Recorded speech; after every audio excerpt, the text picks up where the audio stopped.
पर मौजूद इंसो के संस्थापक जननायक जनता पार्टी के राष्ट्रीय अध्यक्ष बहुत ही आदरणीय डॉक्टर अजय सिंह चौटाला जी,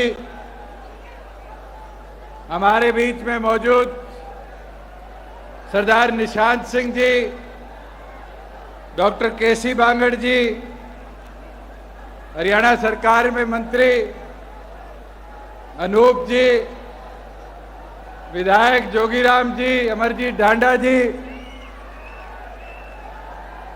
प्रदेश के प्रधान महासचिव भाई दिग्विजय जी, इंसो के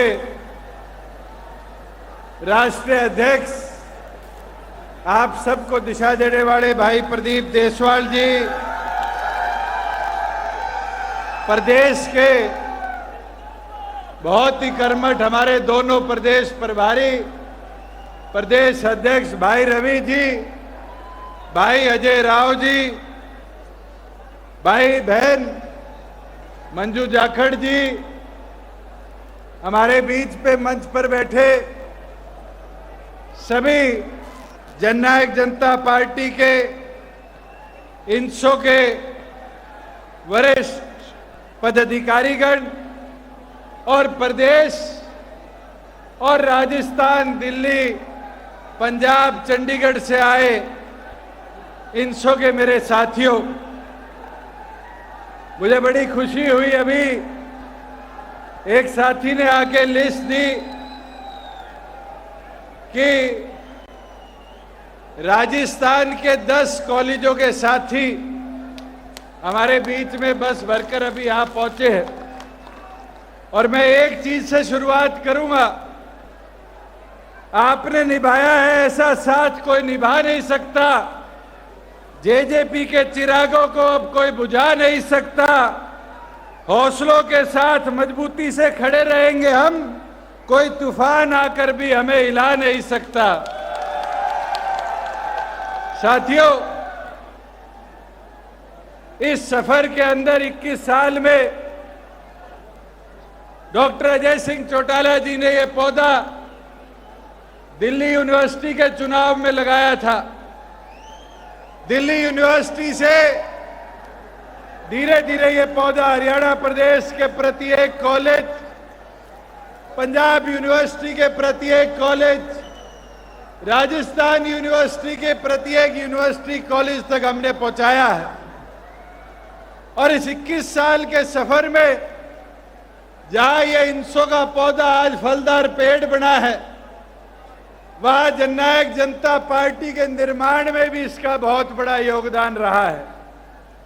आज मैं इस पंडाल में बैठे कई साथी देख रहा हूं, जैसे प्रदीप कह रहा था, मेरे को पार्टी ने चुनाव लड़ाया। एक नहीं, आज हम बात करते हैं जननायक जनता पार्टी के नए संगठन की, जो तीसरी बार बना है इस 4.5 साल में। 50% से ज्यादा पदाधिकारी आज इंसो के 21 साल के सफर में बढ़कर आए।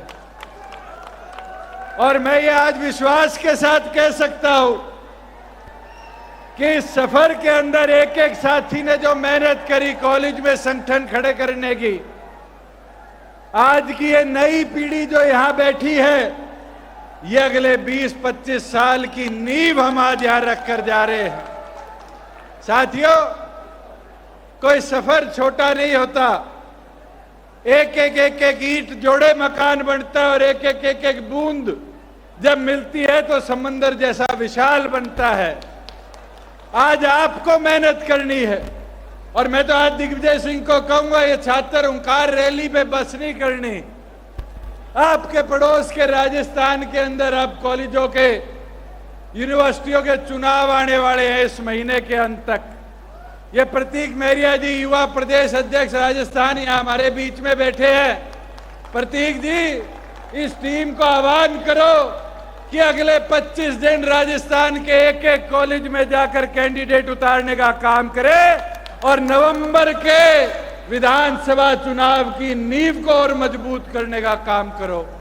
साथियों, जब घुसेंगे कॉलेजों में नए योद्धा, नया वोटर आपके साथ जुड़ेगा, तभी जाके तो आपकी प्रोध मजबूत होगी। और मैंने देखा है एक एक वो साथी जो 2007 में मेरे साथ दिल्ली यूनिवर्सिटी में डोर टू डोर किया करता था, आज राजनीतिक तौर पर ही नहीं, राजनीतिक तौर से भी आगे बढ़कर आज हमारे साथी आईएएस आईपीएस है, एचसीएस एचपीएस है, पड़ोस के राज्य में अफसर है, और तो और आज हमारे साथी अलग अलग इंस्टीट्यूट्स के अंदर, इंडस्ट्री के अंदर, कॉरपोरेशंस के अंदर, कॉरपोरेट्स के अंदर अपनी जगह बनाकर बैठे हैं। हमें खुशी होती है। आज ये साथी कहीं दिखे मेरे को, कोई लेक्चरर लगा हुआ है, कोई प्रोफेसर लगा हुआ है, ये इसलिए मुमकिन हो पाया कि इनकी आवाज कोई बना, उस आवाज ने संघर्ष किया, संघर्ष करके इनके अधिकारों की लड़ाई को लड़ने का काम किया। मुझे वो दिन भी याद है, इस मंडी से 4 किलोमीटर दूर जब पहली बार छात्र संघ चुनाव की बात आई, मेरा एडमिशन था गुरु जम्बेश्वर यूनिवर्सिटी में। मैंने जाके गेट के ताला लगा दिया, चाहे मैं सांसद था, ये पत्रकार साथी कवर करने आए थे, ताला लगाया। वीसी साहब का दिल्ली आगमन से जहाज पकड़ना था और हमने ताला लगा के कसम खा ली कि अगर रिटर्न एश्योरेंस लेंगे तो वाइस चांसलर से लिखित तौर पे वाइस चांसलर के साइन पे करेंगे। रजिस्ट्रार आया, डीन आया, कहने लग गया कि वीसी साहब तो दिल्ली है। मैं कहा 4 घंटे बैठे रहेंगे, बुला लो, जब आश्वासन दोगे, ज्ञापन के तौर पे लोगे, तभी जाके दरवाजा खोलेंगे। साथियों 4 घंटे बैठना पड़ा और 4 घंटे में वीसी साहब एयरपोर्ट से निकले, ज्ञापन की रिसीविंग पे साइन किया, ईमेल कराकर हमारे पास पहुंचा, जब जाके गुरु जम्बेश्वर यूनिवर्सिटी का ताला खुला। ये दिग्विजय सिंह, जसविंदर खेरा, मंजू, ये 5 लोग इधर भूख हड़ताल पर बैठे। इनमें से तो कोई प्रत्यक्ष अप्रत्यक्ष चुनाव लड़ने के लिए नहीं मैदान में उतरा, अगर उतरा तो ये आपकी आवाज के लिए उतरे।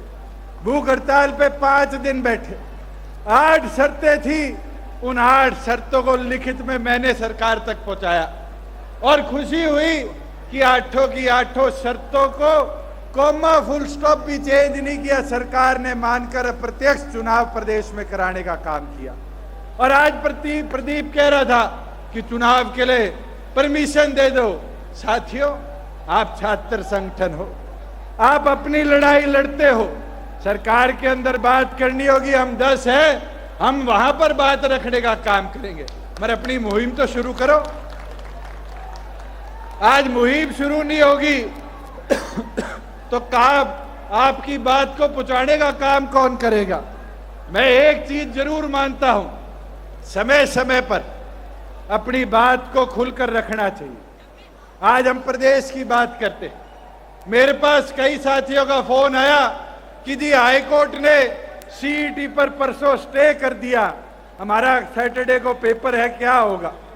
हमने 11:20 तक हाई कोर्ट में अपने सारे वकील खड़े रखे कि उन युवाओं के भविष्य के साथ रोक ना लगाई जाए और उनको लड़ाई लड़ते रहे।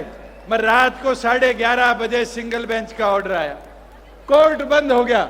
अगले दिन सुबह 8 बजे बहस करने लगे, 9:30 स्टे ऑर्डर विकेट करा रहे और ये करा लाए कि युवा पेपर देगा।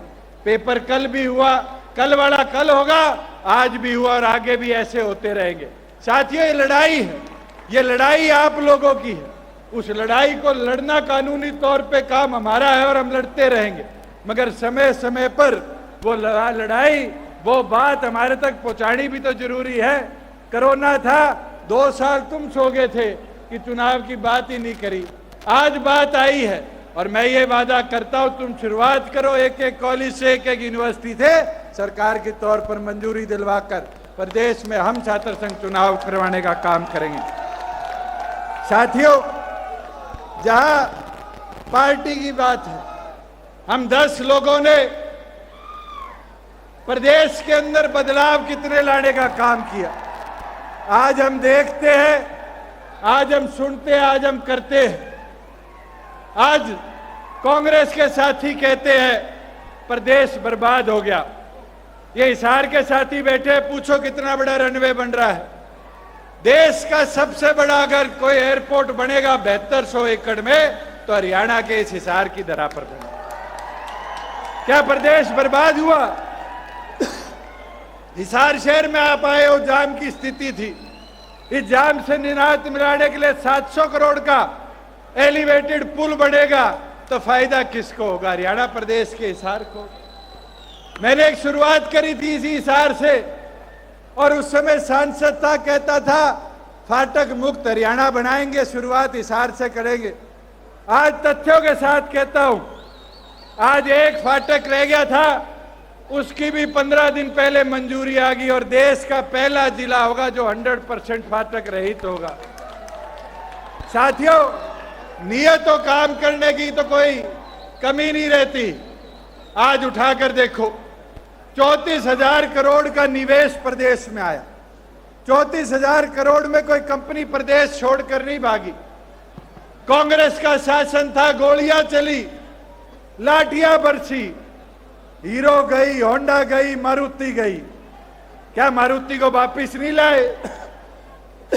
खरखोदा में वापिस लाए, और खरखोदा के अंदर देश का नहीं दुनिया का सबसे बड़ा प्लांट हम बढ़ाने का काम कर रहे हैं। वहां कोई हजारों नहीं, मेरे को पहले अनुमान था कि 10-12 हजार गाड़ी साल की निकलेगी। फिर मारुति के साथियों से बात हुई, उनसे पूछा कि एक साल में उस प्लांट से कितनी गाड़ी निकालोगे? तो उनने बताया, एक साल जब पूरी कैपेसिटी पे प्लांट चलेगा, 10,000 गाड़ी तो सिर्फ पहले साल निकलेगी। 10 लाख गाड़ी मारुति के प्लांट से पर वर्ष हम निकालने का काम करेंगे। 10,000 गाड़ी का मतलब क्या है? 15 से 20 हजार युवाओं को 24 घंटे का रोजगार हम खरखोदा में बनाकर देने का काम करेंगे। अरे कांग्रेस का राज तो वो था जब दिल्ली से चला करते थे और एक लोकसभा क्रॉस कर लिया करते थे। चाहे हिसार की तरफ आओ तो हमारे वो सिंगवा गांव है इसका, ईश्वर का, उस वाली नहर के बाद सड़क छोटी हो जाती थी। भिवाड़ी जाओ तो भूपेंद्र का गांव है खेरडी मोड़, उस खेरडी मोड़ के बाद सड़क छोटी हो जाती थी। जींद जाओ तो अमरजीत जी के हल्के जुलाना में घुसते ही सड़क छोटी हो जाती थी। और तो और सोनीपत को तो अपना कहते थे। बड़ौदा चले जाओ, आप गुहाना चले जाओ, डॉक्टर साहब बैठे हैं, वो पवन बैठा है, खरखोदा चले जाओ, ऐसा कोई क्षेत्र नहीं था जहां पर सड़क पाकिस्तान इंडिया के बॉर्डर की तरह बंद होकर छोटी हो जाती थी। आज घूमकर देखो, आज घूमकर देखो कहीं हरियाणा में भेदभाव हो। ये साथी कहते हैं, एक विधायक नहीं हरियाणा प्रदेश में जो कहता हो कि 25 करोड़ की सड़कें उसकी विधानसभा में हमने बनवाने का काम नहीं किया। ऐसा कोई विधानसभा का मेंबर नहीं है जो ये आज कहता हो कि हमारे वहां पर 5-5 करोड़ रुपए विधायक के विकास कार्यों के लिए हरियाणा की सरकार ने देने का काम नहीं किया। साथियों, ये नीयत पे है, और नीयत साफ थी। जब मुमकिन हो पाया हर 3 में से 1 राशन डिपो हमारी बहन को, माता को मिलेगा। नीयत साफ थी, ये मुमकिन हो पाया कि हरियाणा प्रदेश की पंचायतों में हर दूसरा मेंबर, दूसरा सरपंच हरियाणा प्रदेश की एक माता बहन है। साथियों, ये मुमकिन हो पाया जहां CAT के बराबर हमने HTET को करने का काम किया। साथियों, ये मुमकिन हो पाया जो वादा हमारा था कि दूसरे जिले में जाकर HTET का पेपर नहीं देना पड़ेगा, हमने 50 किलो के अंदर अंदर 50 किलोमीटर के अंदर अंदर युवा साथियों के पेपर करवाने का काम किया। अनेक चीज है, एक एक विषय पर अगर चर्चा करें तो बहुत लंबा समय निकल जाएगा। पर साथियों, एक चीज आपको बोल सकता हूं और बड़े प्यार से बोल सकता हूं, किसी एक अच्छे साथी ने लिखकर भेजी थी और पढ़ते पढ़ते बड़ा मजा भी आया। अब इसको ये पत्रकार साथी चलाए किसके प्रति ये तो मुझे पता नहीं, पर मैंने एक चीज सीखी, नकारे हुए लोग, दुत्कारे हुए लोग बैकी बैकी बात करते हैं हजारों से हारे हुए लोग। साथियों, आज उन लोगों को हम साफ कह सकते हैं कि लोगों ने चुनकर भेजा और नेक नियत और नेक सोच के साथ उन लोगों की आवाज बनकर विधानसभा के अंदर आप लोगों की लड़ाई करने का काम किया, युवाओं की लड़ाई करने का काम किया, और इसलिए मुमकिन हो पाया कि हरियाणा प्रदेश के अंदर 75% आरक्षण युवाओं के लिए हमने आरक्षित करने का काम किया। और मुझे खुशी है कि वो आरक्षण के ऊपर जो स्टे था उसकी बहस शुरू हो चुकी।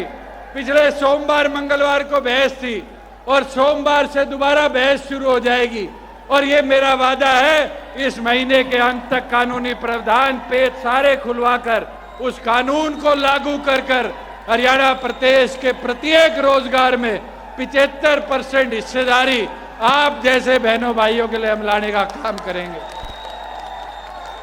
और एक चीज जरूर कहना चाहूंगा, दिग्विजय सिंह कह रहे थे कि कई लोग हमें क्या करते थे, कई लोग क्या करते थे, ये तो छोरों का टोल है, ये तो वानर सेना है, और क्या करते थे दादा। मेरे को भी लगता था कि शायद युवाओं का जोश कम हो गया। एक बार ये कैमरे घुमाओ, देखो टंग लिए, चढ़ लिए ऊपर, और ये क्रांति है, ये जोश है जो 2024 की मजबूती लाने का काम करेगा। साथियों, ये हर एक दल के पास नहीं है, ये हर एक संगठन के पास नहीं है, ये जोश और क्रांति अगर किसी के पास है तो डॉक्टर अजय सिंह चौटाला की सोच के पास है, चौधरी देवीलाल के विचारों के पास है। और ये मैं विश्वास डॉक्टर साहब को भी दिलाता हूं कि आपकी ये फौज यहां रुकने वाली नहीं है, ये फौज अब आगे बढ़ती रहेगी। आप समय समय पर हमें दिशा दिखाते रहे, आप समय समय पर हमें रास्ता दिखाते रहे, और ये विश्वास के साथ कह दूंगा कि प्रदेश और साथ लगते प्रदेशों में तो आपका संगठन मजबूत होगा, आपके विधायक विधानसभा का ताला खोलेंगे। आज मैं आता अखबार पढ़ रहा था गाड़ी में, ये पता नहीं अखबार वाले साथी भी रैली से पहले कार्टून छापते। आता हूं बोला मैं छापा हुआ था, मैं और दिग्विजय खड़े हैं, चाबी खड़ी है, ये चाबी तो नहीं हुई, ताला खोलेगी। मैं खुल के कह दूंगा, ताला तो चाबी खोलेगी। साथियों, बस चाबी को घर घर पहुंचा दो। एक एक साथी लग के अगले 1.5 साल मेहनत कर लो, एक एक नए युवा को जोड़ने का काम करो, उनकी आवाज बनो, उनके संघर्ष में साथ खड़े रहो, और ये गारंटी है कि इस प्रदेश का सबसे मजबूत संगठन, सबसे बड़ा संगठन अगर कोई होगा तो डॉक्टर अजय सिंह चौटाला का जननायक जनता पार्टी और इनसे होगा। मगर आपको इसके प्रति काम करना पड़ेगा। एक अंत में कहना चाहूंगा, कई साथी हमारा भाईचारा खराब करने का भी प्रयास करते हैं, समय समय पर यह दिखाना चाहते हैं कि हमारा भाईचारा कमजोर हो जाए, हम बट जाए, हम टूट जाए। मैं तो 4 लाइनें कहना चाहूंगा। जननायक के विचारों के साथ हमेशा कहते हैं सच्ची बात, जोर से हाथ उठाकर बोलो जय हरियाणा, जय मेवात। साथियों, उनके साथ एक एक साथी खड़ा है। मैं दोबारा पढ़ देता हूं, जननायक के विचारों के साथ हमेशा कहते हैं सच्ची बात, जोर से हाथ उठाकर बोलो जय हरियाणा, जय मेवात। साथियों, आज हमें खड़ा होना पड़ेगा, और ऐसे लोग जो हमारा अमन चैन भाईचारा तोड़ते हैं उनको जवाब देना होगा, और मजबूती से खड़ा होकर दोगे तो ये विश्वास है कि चौधरी देवीलाल ने 1967 में जो ये हरियाणा रूपी पौध पैदा लगाया था, आज देश की अर्थव्यवस्था पे 3रे नंबर पर है। आज देश की अर्थव्यवस्था पे 3रे नंबर पर है। 10% फौज में हम जवान भेजते हैं। साथियों, आज ये मुमकिन हो पाया है तो सिर्फ आप जैसे कर्मठ साथियों और लोगों की वजह से हो पाया है। मैं तो इसी के साथ आप सब यहाँ आए, आप सबका आभार व्यक्त करता हूँ। बहुत बहुत धन्यवाद। भाई दुष्यंत चौटाला जिंदाबाद। भाई मजा नहीं आया, दोनों हाथ उठाकर दुष्यंत चौटाला